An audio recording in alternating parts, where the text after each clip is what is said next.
Good morning. आवाज आ रही है सबको? Yes, ma'am. Okay. Good morning. Today we are going to learn kidney, the part of kidney.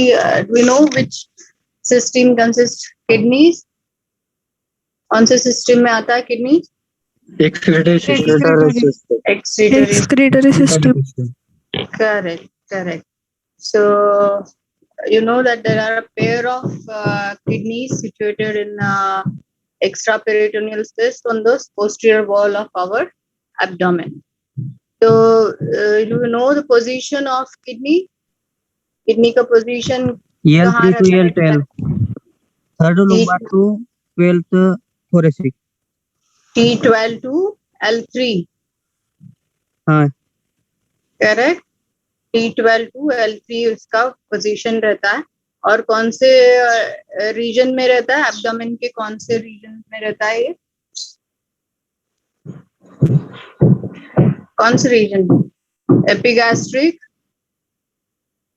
Hypochondriac, lumbar, ये सारे reason में आता है, उसका कवरेज होता है। करेक्ट।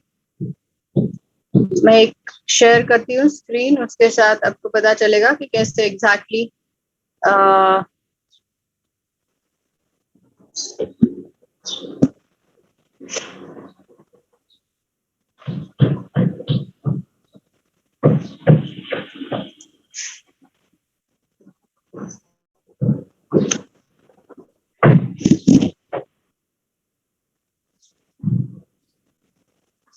ये सबको दिखाई दे रहा है? Can everybody see this? Yes, ma'am. Okay. So the kidneys are situated exactly at posterior wall and T12 to L3 level, and they are away from each other by 5 centimeter. Okay, and as you can see, there are right kidney. It is lower than left kidney. Can you see the difference? Right kidney is slightly above the right, just about right kidney. So distance between these two is 5 centimeters. They are medially apart approximately by 5 centimeters. And as you can see, there are it is situated in the epigastric, slight portion in epigastric, some more portion in right and left hypochondric region. Correct? And that ureter, it continues in the umbilical region and the epigastric region, also hypogastric region. So in this way, it is situated. It covers almost all the quadrants of the, not all, but mostly 4-5 quadrants of the abdomen. Okay, so you should know where it is exactly situated. It's situated on the posterior wall of our abdomen, and it is an extra retroperitoneal organs, means behind that peritoneum coverings. Okay, now next is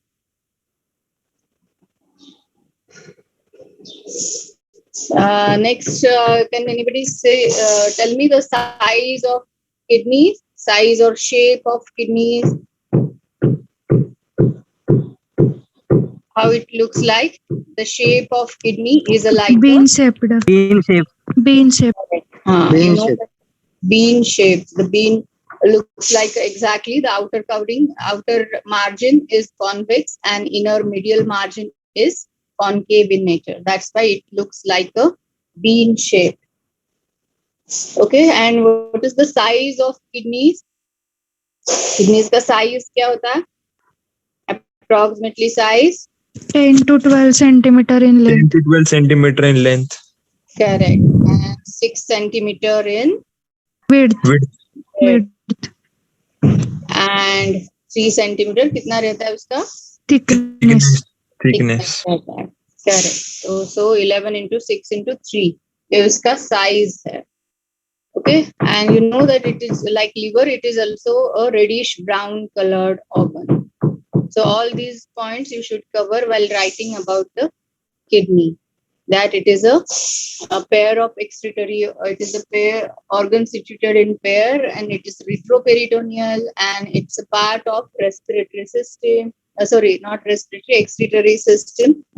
And exact position of the kidneys, like it is situated T12 to L3 level, and it covers epigastric hypochondrium, right and left hypochondrium, and even the umbilical, the ureters, the excretory organs, excretory system organs like ureters, they cover the umbilical part of the umbilical caudal region of abdominal. So next part is right now we have seen the position of kidneys and size, shape, and weight. Do you know how much it weighs?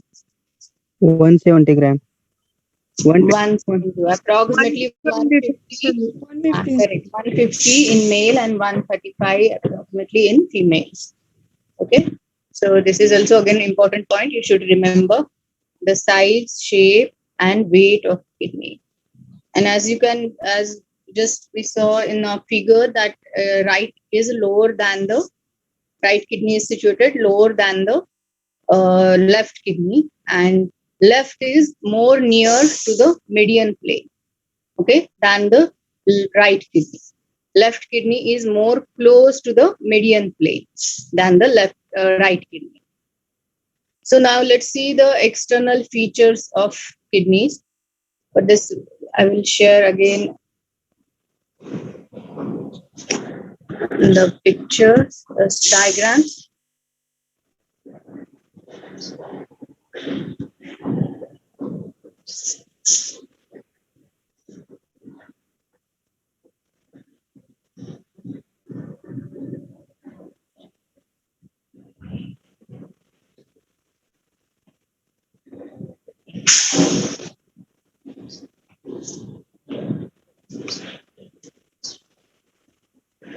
The external features, as you can see in this, the main, that it has a upper pole, and the same diagram I'm sharing again. It shows that it has two poles. Which are two poles? The upper pole and lower pole. Upper pole means upper end of kidney, and lower pole means lower end of kidney.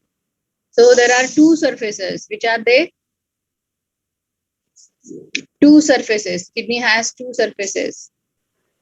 Anterior and posterior, correct. And it has two borders. Which are they? Medial and lateral. It's medial and lateral, correct. And lateral is of which shape? कौन सा shape है lateral border का? It is a convex in shape, correct. And medial border is a concave in shape. Concave. Correct. And it's very difficult कि आपका anterior और posterior कौन सा part है kidney का, वो कैसे define करना है. आप भी examiner आपको पूछता है कि कैसे anterior part कौन सा और posterior part कौन सा है kidney का. It's very difficult to tell, but you can tell according to the position of artery, veins, and the renal pelvis in the hilum region. तो आपका जो हाइलम रीजन रहता है किडनी का, जहाँ पे आपके आर्टरीज, वेन्स और यूरेटर वहां से एग्जिट होता है, जो एंट्री पॉइंट रहता है जहां से आर्टरी और आर्टरी, रीनल वेन्स एंटर होते हैं किडनी में, उसको हाइलम पार्ट बोलते हैं. तो उस हाइलम पार्ट में आपको सिचुएशन क्या है वो देखना पड़ेगा, आर्टरी का, वेन्स का और रीनल यूरेटर्स का, पेल्विस का, रीनल पेल्विस का. तो इसमें एंटीरियरली जो होता है वो सबसे वेन रहता है, renal vein. Okay, so from that you can tell that renal vein where it is situated anteriorly, and you can tell examiner that this is the anterior part of the kidney according to the position of renal vein. So renal vein आपको anteriorly दिखेगा.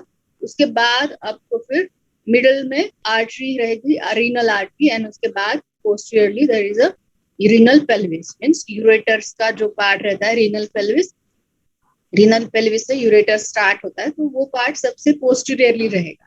So according to the position of these arteries, veins, and renal pelvis, you can tell exactly which is the anterior surface and the posterior surface of kidney. Okay, so hilum, it plays an important role while deciding this anterior and posterior surface of kidney. So the relations, now we'll see.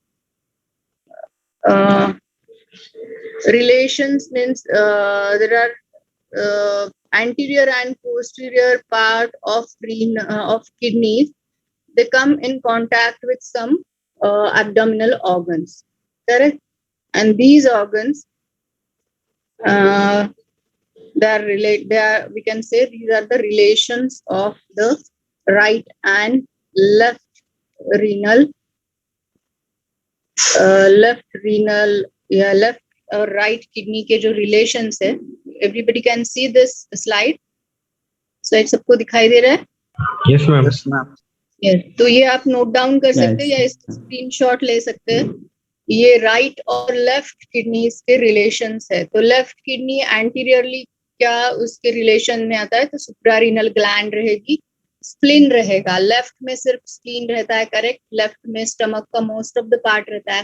Pancreas आपका left में रहता है. तो ये सारे part जो है, left कोलियक flexor जहाँ पे आपका कोलॉन डिसेंड होता है, ट्रांसवर्स कोलॉन और डिसेंडिंग कोलॉन का जो जंक्शन रहता है वो फ्लेक्सर रहता है, जहाँ पे टर्न होता है ट्रांसवर्स कोलॉन और नीचे डिसेंडिंग कोलॉन में फॉर्म होता है. तो वो लेफ्ट कोलियक फ्लेक्सर है, वो आपके लेफ्ट किडनी के एंटीरियर रिलेशन में आपको दिखेगा. और जेजुनम का पार्ट थोड़ा.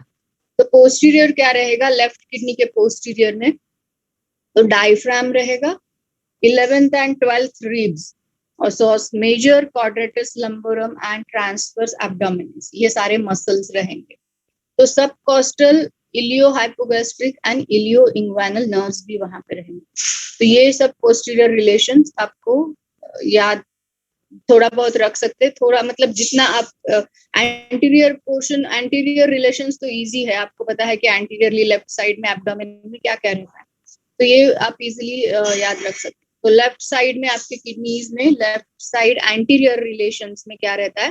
तो सुप्रारीनल ग्लैंड रहती है, लीवर रहता है, ड्यूडेनम और right colic flexure. Usually liver right में है तो ऑफ कोर्स ये एंटीरियर रिलेशन में आएगा राइट किडनी के. और पोस्टीरियर रिलेशन में सेम डायफ्राम आएगा, 12th रिब, और मसल सेम है, और जो नर्व्स है वो भी सेम है आपको, subcostal, iliohypogastric and ilioinguinal nerves. तो ये सारे नर्व्स राइट किडनी और लेफ्ट किडनी में कॉमन स्ट्रक्चर्स है, मसल्स और रिब्स और डायफ्राम और नर्व्स का स्ट्रक्चर है. तो पोस्टीरियर रिलेशन ऑलमोस्ट सेम है, सिर्फ राइट और लेफ्ट एंटीरियर रिलेशन में थोड़ा सा आपको डिफरेंस मिलेगा क्योंकि डिफरेंट ऑर्गन्स वहां पे रहते हैं, करेक्ट. तो नेक्स्ट जो है वो फिर से हम देखेंगे कि कैप्सूल जो किडनी रहती है, वो किडनी मोस्टली एक कवरिंग्स में लपेटेड रहती है, कवरिंग्स उसके ऊपर रहते हैं. तो वो कवरिंग्स क्या है वो हम देखेंगे अभी.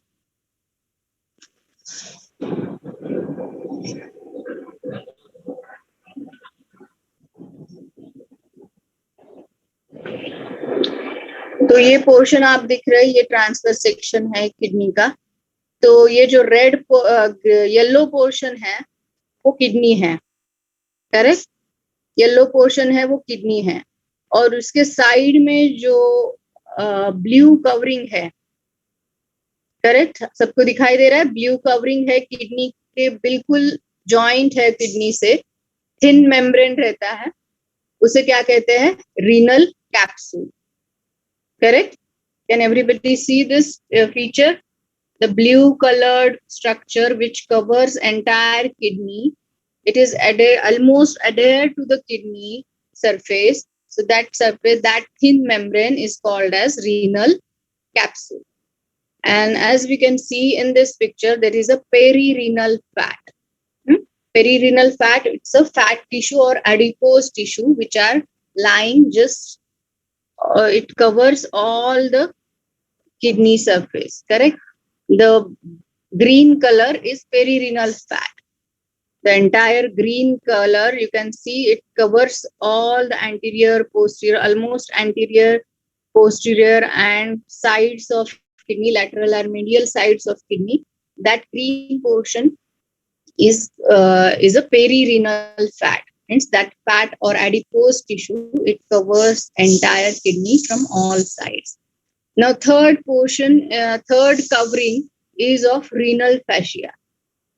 Okay, renal fascia is again a thin membranous structure, which fascia, it covers the anterior and posterior portion of this kidneys, as you can see here, and posteriorly it almost adheres to the posterior fascia of posterior coverings of posterior wall coverings fascia, and you can see how it covers the anterior and posterior surface of a kidney. So this red color structure, red color lining, as you see here, this red color lining is the renal fascia. So now, till now, we have seen the three coverings of kidneys. First is renal capsule. It is a thin membrane which is adhered to the surfaces of the kidneys. It's very close to the surface of the kidneys, blue color structure. And the green color structure is renal perirenal fat, that is adipose tissue or fat tissue, which covers entire kidney and they give support to the kidney. Correct. And third is the renal fascia. It covers again the anterior and posterior surface, and almost it covers the posterior abdominal wall also. So again, the fourth covering is pararenal fat. Now there is a perirenal and pararenal fat. So perirenal is it which covers all the surfaces of the kidney, right? Anterior, posterior, medial, and lateral portions of the kidney. And fourth, as we are seeing the pararenal fat, it covers the pink colored portion. Can everybody see this pink color portion behind which is lying near to the posterior and lateral side of the kidney? Correct. Can everybody see this structure? This blue pink colored structure, that pink color structure is called as pararenal fat. It's a additional fat covering which gives support to the kidney, and it covers the lateral and posterior part of the kidneys. Okay, these four relations or these four coverings, as we should know, there are four coverings: renal capsule, perirenal fat, renal fascia, and pararenal fat. Okay, these are the outer coverings of the kidneys. Okay, now next is the structure of kidney. As we know that what is the basic structure or basic unit of kidney? Nephron. Nephron. Correct. The nephron is the basic structure or basic unit of kidneys. Like liver में क्या हमने देखा था? Basic unit क्या रहता है उसका? Hepatocytes. Correct. Hepatocytes रहता है ना, hexagonal structure हमने देखा था. Hexagonal structure जो रहता है किडनी लीवर में, तो वो उसका बेसिक स्ट्रक्चर रहता है. लंग्स में हमने देखा था कि कैसे पल्मोनरी यूनिट जो रहता है वो उसका बेसिक स्ट्रक्चर रहता है. वैसे ही किडनीज में क्या बेसिक स्ट्रक्चर रहता है? तो इट्स अ नेफ्रॉन. तो किडनी का बेसिक स्ट्रक्चर हम देखेंगे.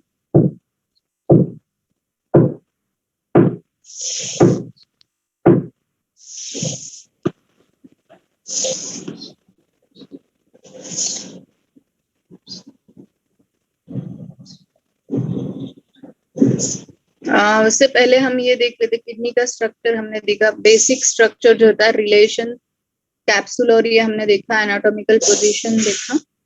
द बेसिक जो स्ट्रक्चर रहता है वो देखेंगे हम.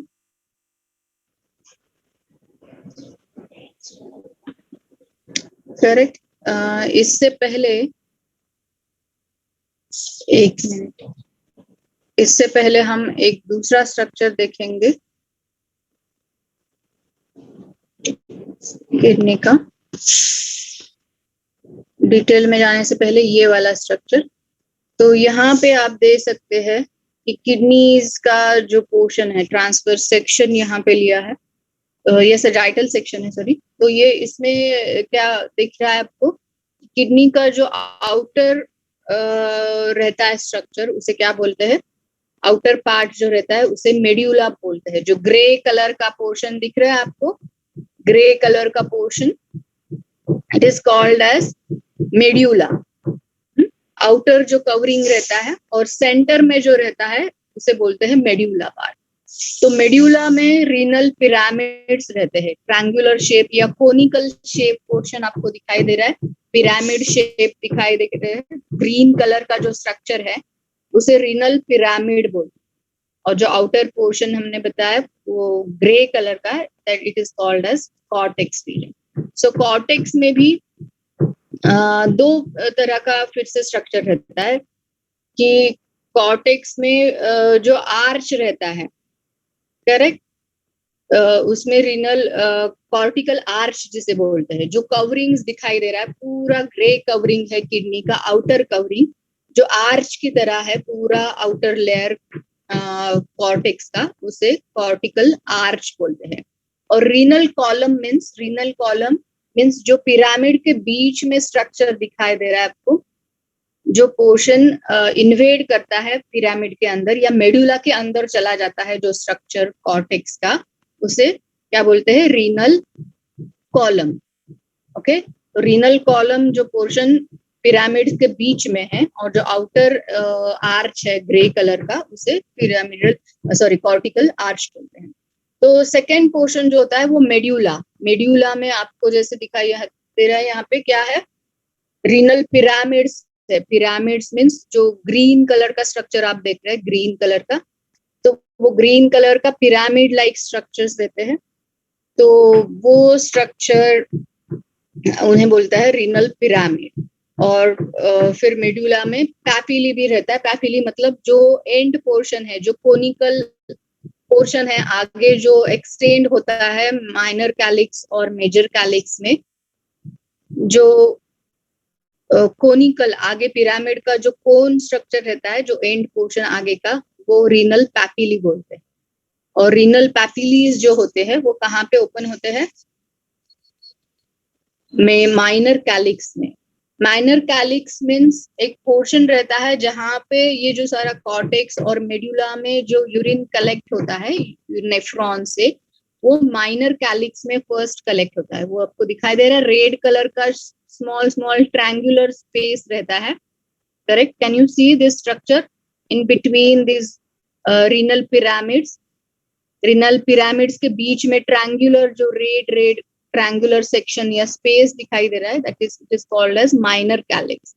तो माइनर कैलिक्स में क्या होता है, यूरिन कलेक्ट होता है वहां पे, और वो कलेक्ट हुआ यूरिन फिर जो ब्लू कलर का स्ट्रक्चर आपको दिखाई दे रहा है वो मेजर कैलिक्स। तो मेजर कैलिक्स में वो फिर सारा यूरिन कलेक्ट होता है, और वहां से फिर रीनल पेल्विस मतलब सारे मेजर कैलिक्स जहाँ पे ओपन होते हैं, माइनर कैलिक्स जहाँ पे ओपन होते हैं, जो ब्रॉड एरिया रहता है वहां पे सारा यूरिन आ जाता है कलेक्ट करके। किडनी के नेफ्रॉन से सारे जो यूरिन कलेक्ट होता है वो यहाँ रीनल पेल्विस रीजन में आता है। और जो येलो स्ट्रक्चर आपको दिखाई दे रहा है वो यूरेटर से, तो यूरेटर से वो यूरिन नीचे पास होता है, यूरिनर ब्लैडर तक जाता है। तो ऐसे ये यूरिन किडनी का बेसिक स्ट्रक्चर आपको पता होना चाहिए। What is cortex? कॉर्टेक्स में भी दो पार्ट है, कॉर्टिकल आर्च, कॉर्टिकल, और दूसरा रीनल कॉलम। और फिर मेडुला स्ट्रक्चर जो रहता है, सेंटर का जो मेडुलरी पार्ट रहता है उसमें रीनल पिरामिड्स रहता है, ग्रीन कलर का आप देख रहे हैं स्ट्रक्चर, तो ग्रीन कलर का रीनल पिरामिड है। और रीनल पैपिली मीन्स जो पोर्शन ओपन अप हो रहा है कैलिक्स में उसे रीनल पैपिलीज बोलते हैं। तो रीनल पैपिलीज और रीनल पिरामिड ये मेडुला में आता है, और माइनर कैलिक्स फर्स्ट आता है, और फिर मेजर कैलिक्स और रीनल पेल्विस। ये सारे नाम आपको पता होना चाहिए किडनीज के बारे में। और साइनस मीन्स एक साइनस करके भी स्ट्रक्चर आता है किडनीज में। साइनस मीन्स जहाँ पे ये सारे structures renal artery, renal vein और रीनल पेल्विस, ये जो पार्ट पोर्शन है जहाँ यहाँ पे सिर्फ आप रीनल पेल्विस देख रहे हैं, तो बेसिकली यहाँ के आगे आप, जैसे मैंने बोला कि एंटीरियरली रीनल क्या रहेगा, कौन सा स्ट्रक्चर रहेगा पेल्विस के आगे? एंटीरियरली सबसे कौन सा स्ट्रक्चर रहता है हाइलम में? Renal vein. रीनल वेन्स रहती है, करेक्ट। तो रीनल वेन पहले होगी, फिर रीनल आर्टरी होगी और फिर रीनल पेल्विस होगा पोस्टीरियरली सर। तो ये सारे जो स्ट्रक्चर होते हैं वो एक साइनस या एंट्री पॉइंट रहता है, उसे साइनस बोलते हैं। चलेगा। तो मेजर कैलिक्स कितने रहते हैं? 2 to 3 मेजर कैलिक्स रहते हैं, जहां पे आप देख रहे हैं यहाँ पे ब्लू पोर्शन जो है मेजर कैलिक्स का है, और माइनर कैलिक्स जो रहते हैं वो 7 to 13 नंबर्स में रहते हैं किडनीज में। ओके। तो ये और जो पोर्शन रहता है लोब्स, किडनी का लोब्स किसे बोलते हैं? तो मेडुला और कॉर्टेक्स। एक रीनल पिरामिड आप अगर आप लेते हैं तो रीनल पिरामिड के ऊपर का एक कौन सा भी इसमें से रीनल पिरामिड ले लो, तो उसके ऊपर का जो रीनल कॉर्टेक्स रहता है, वो रीनल कॉर्टेक्स उसके ऊपर का और वो रीनल पिरामिड, ये स्ट्रक्चर दोनों मिलकर उसे किडनी का लोब बोलते हैं।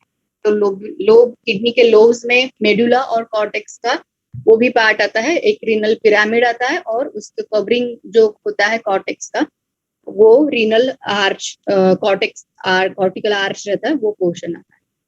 तो ये सारा स्ट्रक्चर सॉरी आपको पता होना चाहिए, स्ट्रक्चर के जो पार्ट्स नेम सारे याद रखने हैं आपको।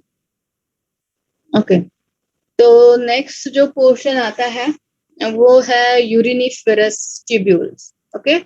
यूरिनिफेरस, ये सारा पोर्शन जो हमने अभी देखा वो आप नेकेड आई से भी देख सकते हैं, अगर किडनीज आप कट करते हैं डिसेक्शन में और किसमें भी, या फिर आप यहाँ पे होगा डिसेक्टेड पार्ट, तो वहां पे भी आप ये सारे स्ट्रक्चर्स देख सकते हैं, renal pyramid, cortical arch, major calyx, minor calyx और रीनल पेल्विस। ये स्ट्रक्चर आप नेकेड आई से देख सकते हैं, इन्हें देखने के लिए कोई माइक्रोस्कोप की जरूरत नहीं। तो माइक्रोस्कोपिक पार्ट्स कौन सा होता है? यूरिनिफेरस ट्यूब्यूल्स, या उसके जो ये होता है नेफ्रॉन्स और ग्लोमेरुलस कैप्सूल, वो नेकेड आई से आप नहीं देख सकते, वो माइक्रोस्कोपिक स्ट्रक्चर है। तो वो माइक्रोस्कोपिक स्ट्रक्चर कैसे होते हैं वो हम देखेंगे।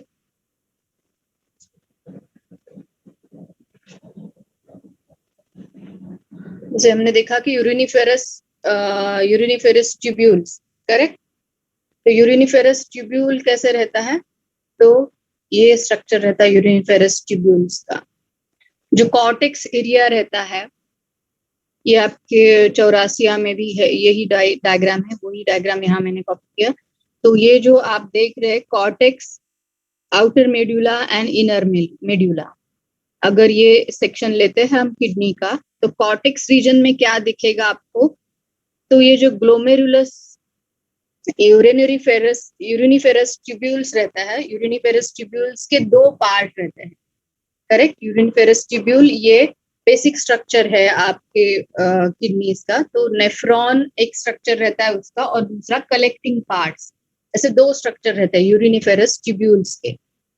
तो नेफ्रॉन में क्या होता है? तो नेफ्रॉन में आपको रिनल कैप्सूल्स या मैल्फिजियन कैप्सूल्स जिसे बोलते हैं, यहाँ पे आप कॉन्वेक्स स्ट्रक्चर एक देख रहे हैं जिसमें एक आर्टरी आती है और आर्टरी बाहर जा रही है, एफरंट आर्टियोल्स एंड इफरंट आर्टियोल्स, और ग्लोमेरुलस, क्या आप स्ट्रक्चर यहाँ पे देख रहे हैं? Can you see properly this structure? ये जो इफरंट और एफरंट आर्टियोल्स है और ग्लोमेरुलस लिखा है, वो सारा पोर्शन उसे क्या बोलते हैं? बाउमन्स कैप्सूल। बाउमन्स कैप्सूल और ग्लोमेरुलस। ग्लोमेरुलस मतलब जो आर्टरी वहां पे एंटर करती है और आर्टरी बाहर निकल जाती है, और उसका जो बंच ऑफ आर्टियोल्स, उनका जो बंच वहां पे एक रहता है आर्टरीज का, उस बंच को क्या बोलते हैं? ग्लोमेरुलस। और उस कैप्सूल को क्या बोलते हैं जिसके अंदर वो रहती है आर्टरीज, तो उसे बाउमन्स कैप्सूल बोलते हैं। और ये बाउमन्स कैप्सूल और वो ग्लोमेरुलस, इन दोनों को मिलाकर क्या बोलते हैं? माल्फिजियन बॉडी, माल्फिजियन कॉर्पस्कल्स या रीनल कॉर्पस्कल्स बोलते हैं इसे। क्या आपको समझ में आ रहा है सबको? Are you getting?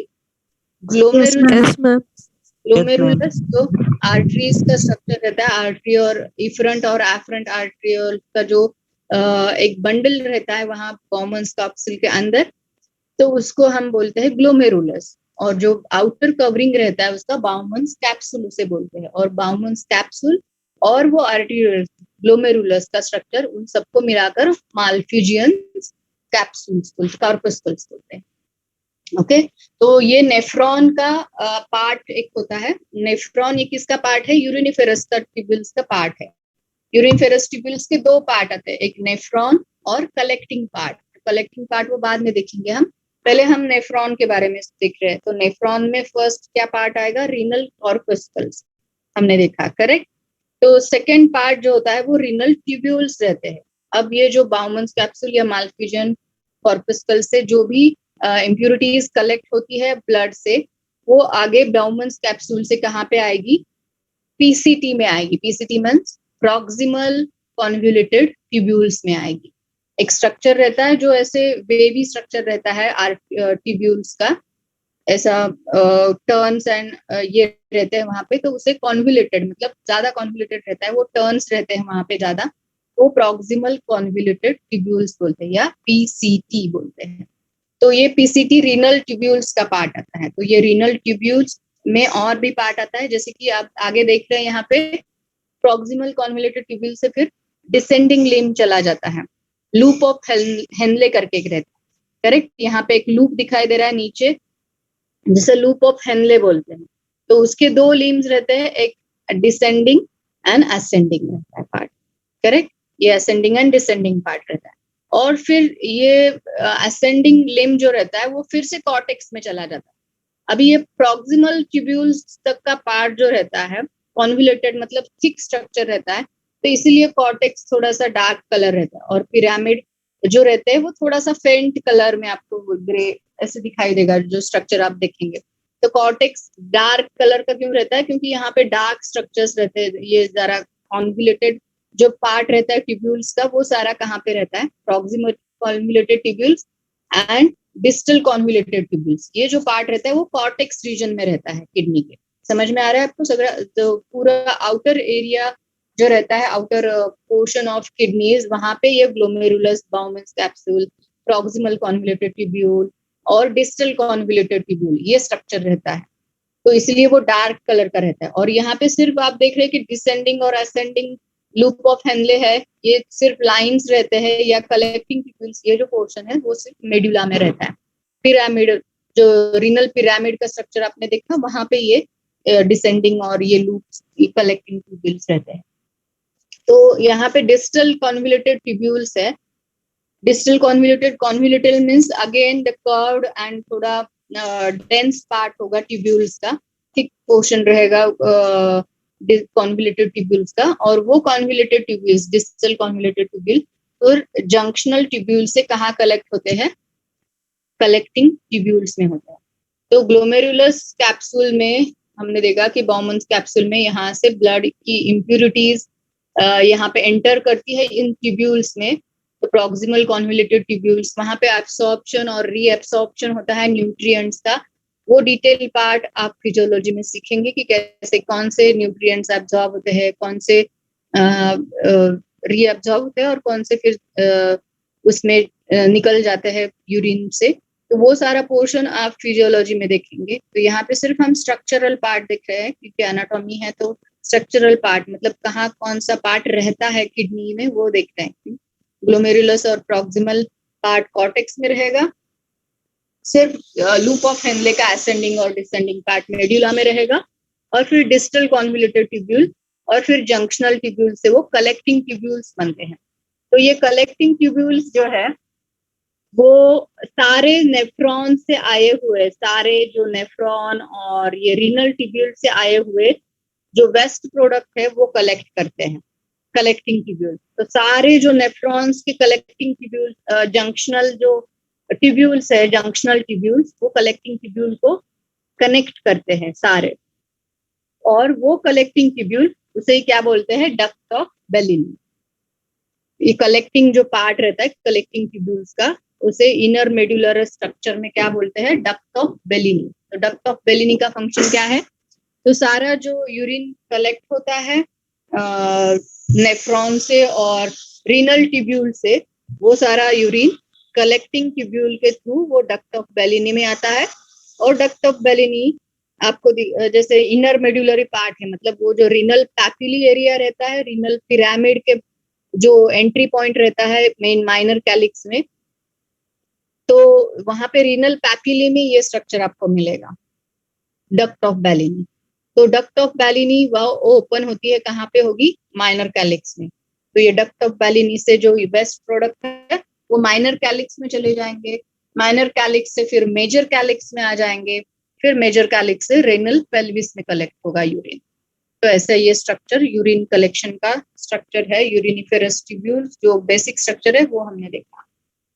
ओके, तो जो नेक्स्ट पोर्शन है तो इसका एक डिटेल वीडियो मैं एंड में दिखाऊंगी आपको कि कैसे कलेक्ट होता है।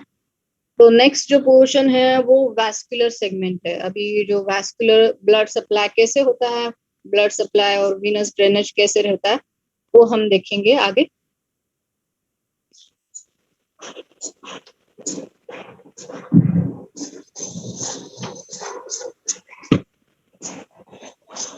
तो वैस्कुलर सेगमेंट जो पार्ट है उसको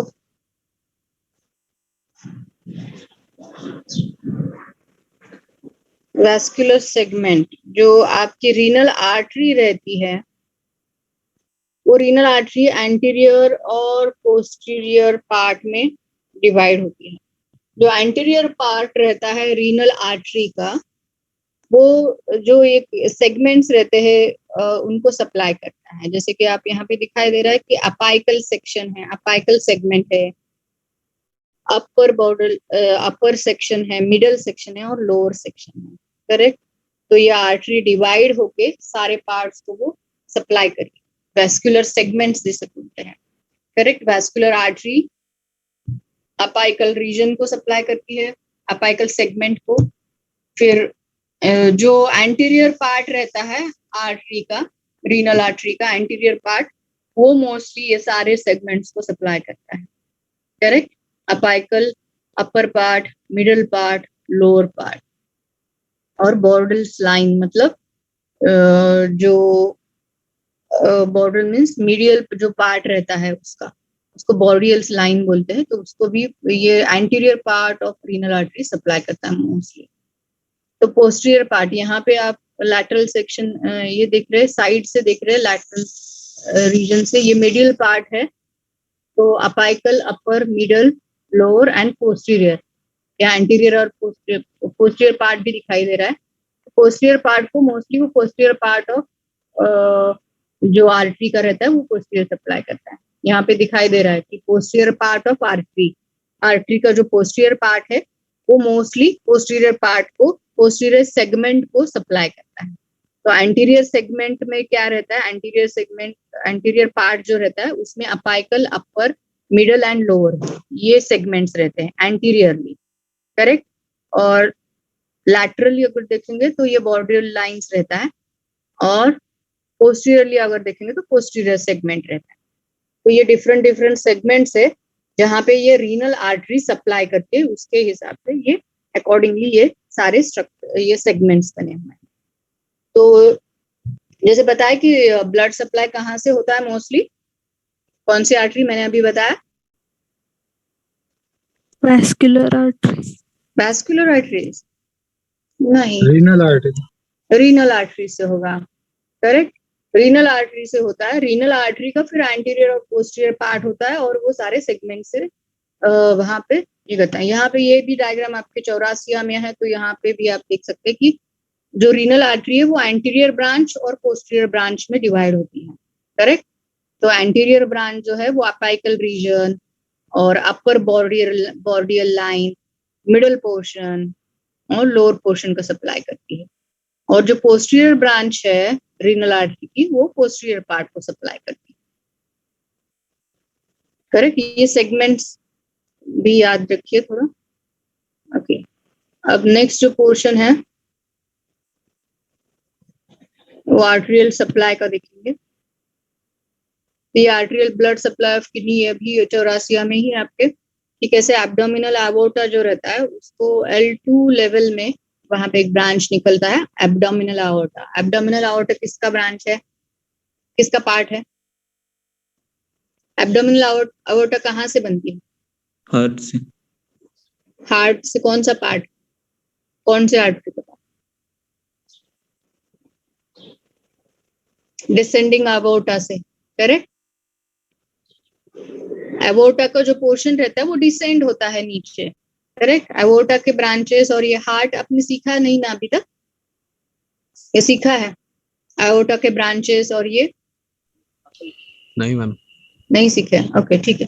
तो एवोर्टा का जो पोर्शन रहता है वो डिसेंड होता है, हार्ट से निकलता है, वो डिसेंड होकर वो एब्डोमेन में जब एंटर करता है तब उससे एब्डोमिनल एवोर्टा बोलते हैं। तो डायरेक्टली एब्डोमिनल एवोर्टा का L2 लेवल पे रीनल आर्टरीज निकलती है।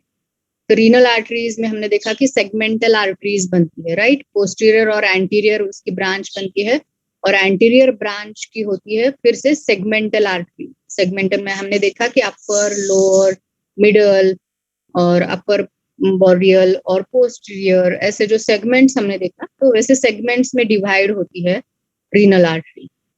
और फिर रीनल आर्टरी डिवाइड होकर लोबर आर्टरीज बनती है। लोबर आर्टरी मीन्स जो इसमें आपके रीनल पिरामिड्स के साइड में जो निकलती है, रीनल पिरामिड्स के बीच में से निकलती है, उसे लोबर आर्टरीज बोलते हैं।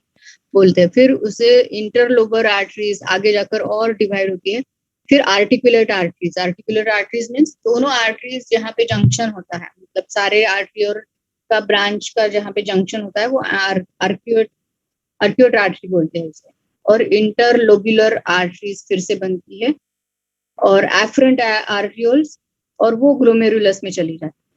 तो इफ एफरेंट आर्ट्रियोल्स रहती है जो रीनल आर्टरी की ही ब्रांच, लास्ट ब्रांच रहती है।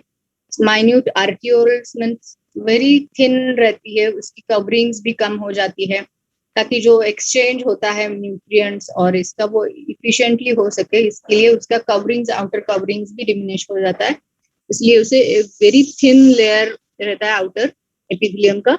तो एफरेंट आर्ट्रियोल्स में वो एंड होती है। तो एफरेंट आर्ट्रियोल्स फिर ग्लोमेरुलस में चली जाती है। हमने देखा कि बाउमन्स कैप्सूल में वो थिक स्ट्रक्चर एक फॉर्म कर लेती है, और फिर इफरेंट आर्ट्रियोल करके वो बाहर निकालती है। मतलब एफरेंट आर्ट्रियोल करके वो अंदर चली जाती है बाउमन्स कैप्सूल के, और वहां पे सब सारे न्यूट्रिएंट, सारे जो टॉक्सिक मटेरियल्स है वो निकल जाने के बाद वो निकाल लेते हैं। बाउमन्स कैप्सूल सारा एब्सॉर्ब कर लेता है वो जो टॉक्सिक मटेरियल रहता है, और जो भी water extra molecular water molecules रहते हैं वो निकल जाते हैं, और फिर वो ब्लड फिर से एफरेंट आर्ट्रियोल करके बाहर निकलता है आर्टरी को। तो एफरेंट आर्ट्रियोल फिर यहाँ पे विनस ड्रेनेज भी लिखा है कि पेरिट्यूबुलर प्लेक्सस बनता है उससे। फिर इंटरलोब्युलर वेन्स, बल्कि इंटरलोब्युलर मीन्स वो भी यहाँ पे ही जो पेल्विस का पोर्शन रहता है उसके ऊपर ही इंटरलोब्युलर वेन्स रहती है। फिर आर्क्यूएट वेन बनती है। फिर इंटरलोबर वेन, इंटरलोबर और लोब्युलर, ऐसे दो टाइप की यहाँ पे आर्टरीज और वेन्स आपको दिखाई देगा। तो लोबर मीन्स जहाँ पे पिरामिड स्ट्रक्चर रहता है, रीनल पिरामिड का स्ट्रक्चर, वहां पे लोबर वेन्स और आर्टरीज रहती है। और लोब्युलर मीन्स उसके भी आगे कॉर्टेक्स स्ट्रक्चर, कॉर्टेक्स का जो पोर्शन रहता है किडनी का, वहां पे लोब्युलर वेन्स और आर्टरीज रहती है, करेक्ट। तो इंटरलोबर वेन के बाद लोबर वेन बनेगी, फिर सेगमेंटल वेन सेम जैसे आर्टरी की बनती है, सेगमेंट्स में जो ईच सेगमेंट का अलग अलग वेन होगा। फिर उसके बाद tri segmental veins, and then renal veins, and at the last it joins with inferior vena cava, correct. तो इंफीरियर वेना कैवा में ये जॉइन होता है। तो ये आर्टेरियल सप्लाई और वीनल वेनस का सप्लाई आप देख रहे हैं, ओके। तो लिम्फेटिक ड्रेनेज जो रहता है वो किडनीज का लैटरल एवोर्टिक नोड्स में होता है। लैटरल एवोर्टिक नोड जो होता है लिम्फेटिक ड्रेनेज। तो ये हमने आर्टियर और वेनस ड्रेनेज देखा, आर्टियर सप्लाई और वेनस ड्रेनेज। तो जो लिम्फेटिक है वो लैटरल एवोर्टिक नोड्स में चला जाता है। और नर्व प्लेक्सस कौन से रहता है, नर्व सप्लाई कैसे रहता है, तो रीनल प्लेक्सस, जो सिलियाक प्लेक्सस का जो पार्ट है, ये डिटेल में जब आप नर्वस सीखेंगे तब आप ये डिटेल में सीखने को मिलेगा कि सिंपैथेटिक और पैरासिम्पैथेटिक। सिर्फ अभी याद रखिए किडनीज। तो रीनल फ्लेक्सस सप्लाई करता है, नर्वस सप्लाई होता है, ओके। तो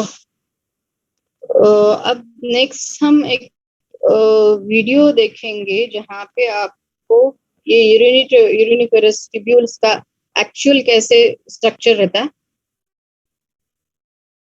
वो आपको दिखाई देगा।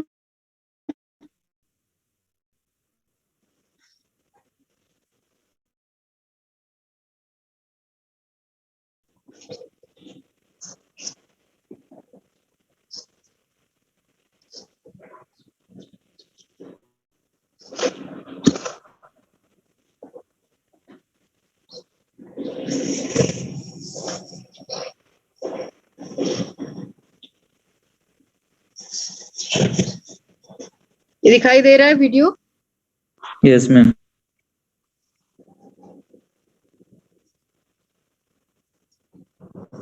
आवाज आ रही है?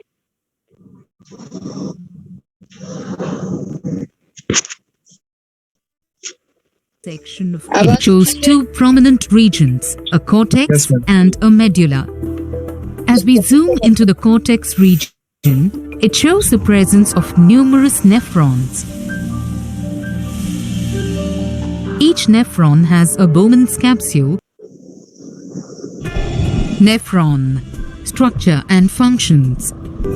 Objective: to understand the structure of a nephron in detail.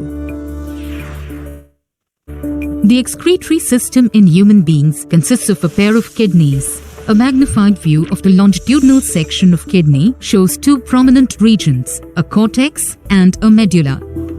As we zoom into the cortex region, it shows the presence of numerous nephrons. Each nephron has a Bowman's capsule, a proximal convoluted tubule, a loop of Henle, a distal convoluted tubule that leads to a collecting duct. Nephrons are convoluted in the cortex region and straighten out as loops in the medulla region. Each nephron has a Bowman's capsule, which is a cup-shaped structure that has a layer made of squamous epithelial cells. In the cavity of the Bowman's capsule, there is a bundle of capillaries known as the glomerulus.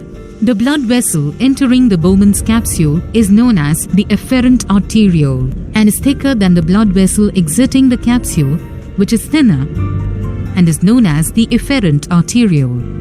The Bowman's capsule and the glomerulus together form the Malpighian body. This capsule extends into the proximal convoluted tubule (PCT) on the inner side. This tubule is lined by a brush-bordered epithelium with numerous microvilli. This PCT leads into the loop of Henle, which lies in the medulla region. It is U-shaped and has a descending limb and an ascending limb. This further leads into the distal convoluted tubule, which is again seen in the cortex region, and it finally joins the collecting duct.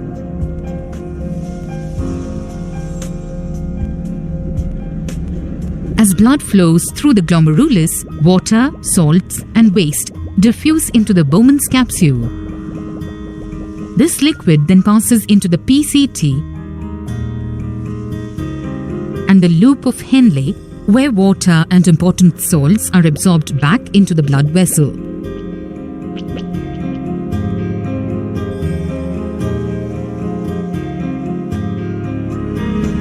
Only the waste material like urea and some water molecules proceed into the DCT, where more water may get absorbed into the interstitial fluid. This liquid formed is the urine, which is released into the collecting duct. This finally trickles through the kidney into the ureter, which helps the passage of urine into the urinary bladder. After a while, the urine can be excreted from the bladder. To summarize, the excretory system in human beings consists of a pair of kidneys. The longitudinal section of kidney shows two prominent regions, a cortex and a medulla. Inside the kidney, we observed numerous nephrons. Each nephron has a Bowman's capsule, a proximal convoluted tubule, a loop of Henle, a distal convoluted tubule that leads to a collecting duct. In the cavity of the Bowman's capsule, there is a bundle of capillaries known as the glomerulus. As blood flows through the glomerulus, water, salts, and waste diffuse into the Bowman's capsule. This liquid then passes into the PCT and the loop of Henle, where water and important salts are absorbed back into the blood vessel.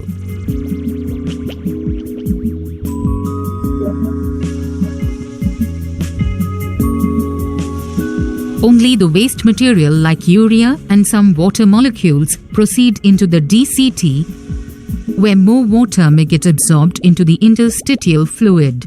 The liquid remaining in the DCT is the urine, which is finally released into the collecting duct. Which you can see here, this is called Nephron. Structure and functions. Okay. Objective.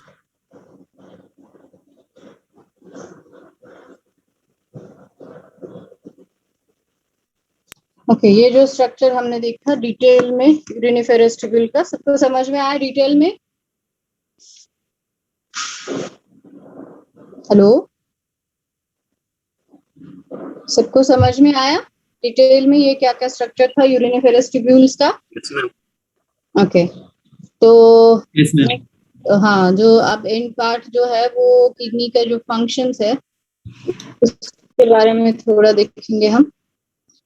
Kidneys का जो function है वो mainly जो main functions रहते हैं kidneys के वो 3 हैं, जैसे कि blood pressure regulation, it regulates the amount of fluid in the body by increasing और डिक्रीजिंग द यूरिन प्रोडक्शन। जैसे कि हमारे बॉडी में वाटर फ्लूइड इनटेक और जो रेगुलेट होता है उसका फ्लूइड का अमाउंट, वैसे ही हमारे बॉडी का ब्लड प्रेशर भी मेंटेन करने का फंक्शन किडनी का मेन फंक्शन रहता है।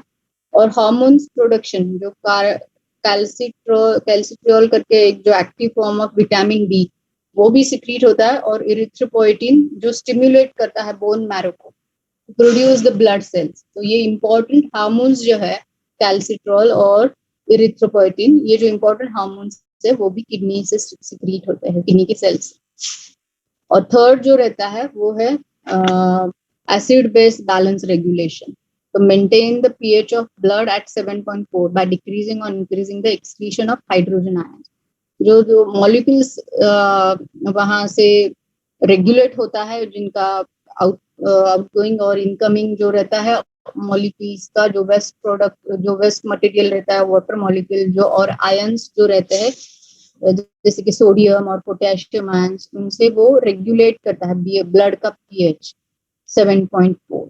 तो वो मेंटेन करना बहुत ही इंपॉर्टेंट रहता है। तो ये मेन फंक्शंस है किडनीज के, तो ये याद रखने हैं आपको 3 मेन फंक्शंस। ओके,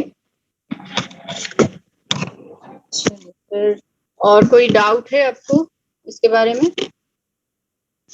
किडनीज का कोई स्ट्रक्चर फिर से अभी समझ में नहीं आया तो पूछ सकते हैं आप।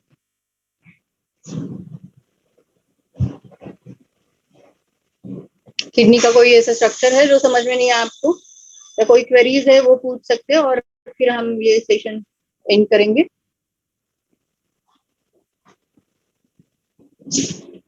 समझ में आया सबको किडनी फिर? Yes ma'am. ओके, चलिए फिर। ओके, अब नेक्स्ट वीक में मिलते हैं। नेक्स्ट वीक में आपको कौन सा पोर्शन चाहिए वो आप किसी को एक बता दीजिए, फिर मुझे कन्वे कीजिए आप कौन सा पोर्शन चाहिए, कौन सा पार्ट, सिस्टम, कौन सा सिस्टम, वो मैं अकॉर्डिंगली प्रिपेयर करती हूँ। ओके, चलिए, okay, bye, see you, take care, bye, good night.